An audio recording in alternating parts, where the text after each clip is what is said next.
South Korea is a land of beauty, modern cities, and deep-rooted traditions. But beyond the neon lights and K-pop is a world filled with ancient spirits, mysterious monsters, and creatures whispered about for centuries. Today, we're diving into the chilling world of Korean folklore creatures. Are they real? That's up to you to decide. In the Samguk Yusa, a 13th century collection of legends and history compiled by the monk Ilyan, it is written that a fox which lives for 1,000 years shall grow 9 tails and become a Gumiho. Hogujigu Cheonyeo Gwishin, Samguk Yusa. A fox that lives for 1,000 years becomes a 9-tailed fox.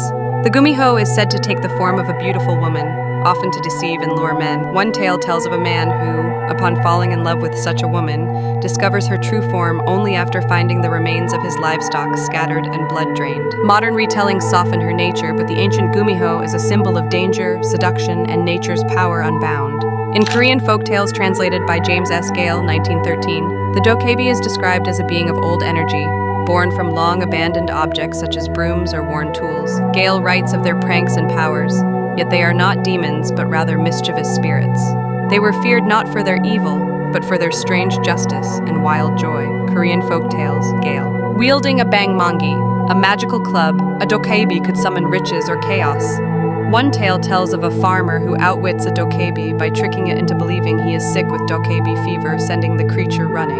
Dokkaebi tales reflect cleverness, moral wit, and the balance between humans and the unknown. The Joseon Baigo, a compilation of records from the late Joseon era, speaks of Gwishin spirits who remain in the human world due to unresolved grudges or duty. The Cheonyeo Gwishin, or virgin ghost, is said to be the soul of a woman who died unmarried.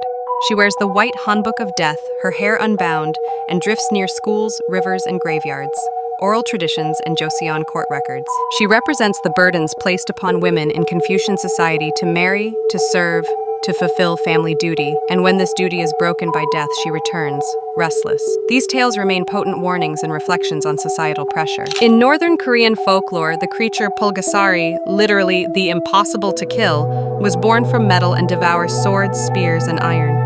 According to the legend, a Buddhist monk created it from rice, and it grew uncontrollably after feeding on metal. In 1985, North Korea revived the legend in the film Bulgasari, directed by kidnapped South Korean director Shin Sang-ok. But even before cinema, this beast symbolized rebellion and unstoppable hunger. He ate the weapons of the army until they had none left to fight, but he could not be killed, for he had no blood of man or beast. North Korean oral legends. The annals of the Joseon dynasty, written during the 15th century, speak of the Haetae as a divine beast who guards against fire and injustice. With a lion's body and scales, it sees right and wrong and bites liars.